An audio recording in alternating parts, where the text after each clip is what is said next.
So yeah, this Dot's quick tip of the week comes from the Unity forums. So someone was go ahead and asked here, is there a way to disable all custom systems at the start of a game? So basically they said that they were using this disable auto creation attribute, which I showed as the quick tip of the week last week. But they have maybe a large number of systems and they just kind of want to, make sure they're disabling them all kind of thing. So Turtle, who's kind of very active on the Unity forums, basically mentioned that you can use the assembly info.cs here to basically just apply the disable auto creation attribute to all scripts within the assembly. So I can go ahead and just demonstrate that real quick here. So yeah, here we are over in Unity. And then, I just have this little test system right here, and I should probably zoom in a little bit so you can see. Just have a little test system, and just in the on update, we're just debug.log updating, just so we can make sure that this system is actually running. So come over here, and I just need to reload the domain here. And then when I go ahead and enter play mode, you'll see that we're just constantly updating right here.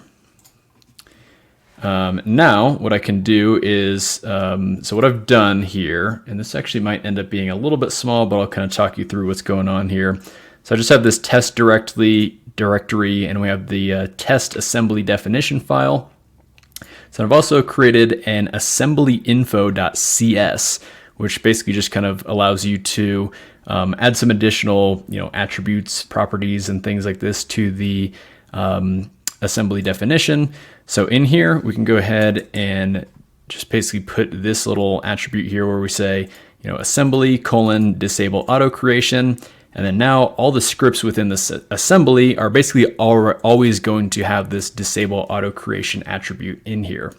So now if we come over here and refresh, so yeah, we'll go ahead and enter play mode here, and then you'll see we no longer get that updating. So if I clear, then yeah, we don't have that thing saying updating. So it basically just disables everything by default. Now, why would you actually want to do this? Well, again, if you just kind of want to have a little bit more control over when you're creating systems, by default, you can kind of disable them and then kind of use your own methods of creating the systems and things like that. Now, I will also point out over here, Dreaming on Latios, another kind of frequent Unity ECS forum contributor, mentions that you can also get a list of all systems in the iCustom Bootstrap, and then you can kind of insert or remove from that list when you're setting up your world. So what I've done here is just created this little test bootstrap file here. So you can see this implements the iCustom Bootstrap. And then on here, you can say get a list of all the systems by just doing this default world initialization.get all systems. And I have the world system filter flag set to all. So this literally just returns all systems. What I'm doing here is I'm just printing them out. And then return false. This basically means that this bootstrapper didn't do anything. Because yeah, I'm not actually creating any of the worlds or enabling or disabling the systems. I'm not actually doing anything. I'm just custom bootstrappers get, a little bit more in depth. So this could be like a topic we could go into on a different episode, but I just kind of wanted to show you that you can kind of get a reference to all these systems here. So then that's what I'm doing over in Unity, is just printing them out.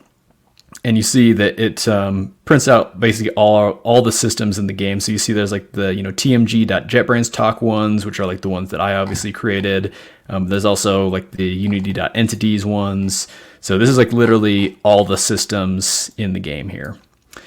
So yeah, that's kind of the quick tip of the week. Tobias, have you used the assembly info stuff for anything at all? And it's kind of one of those regular C# features that I know most Unity developers don't necessarily always kind of use, but I was just curious if you had kind of used this for anything else before.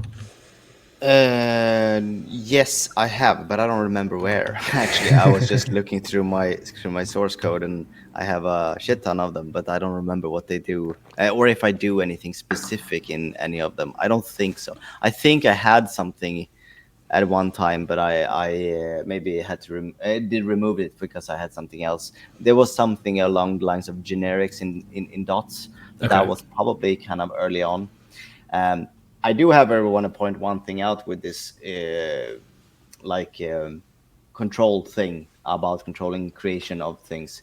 Um, uh, I made the custom bootstrap thing basically by myself because of and I can tell you that just to warn people not to go into the thing unless you feel like you actually need it. Not because sometimes you're like, well, I want to do it myself. I want to do it, set it up exactly as I want it. I don't want to have these auto things. That's sometimes pops up in my brain at least. So I got to say that bootstrapping all the systems with your own code, if you have everything disabled and not created even, it's not trivial. It's kind of, I don't know if you have done it from scratch, but it's like it's kind of a lot of stuff to make sure it goes in the right order and everything, and Right. hooking Right. everything up. It's kind of a tricky. So Yeah. don't view this as you can just start up a system and just start updating stuff however willy-nilly you want, because they are very tied together often. So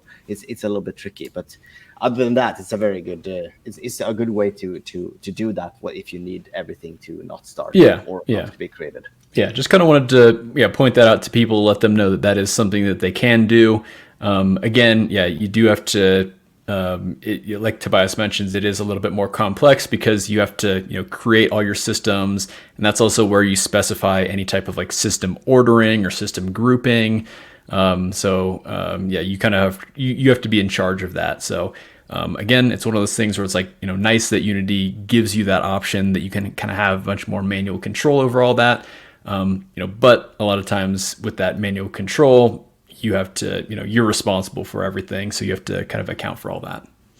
Yeah.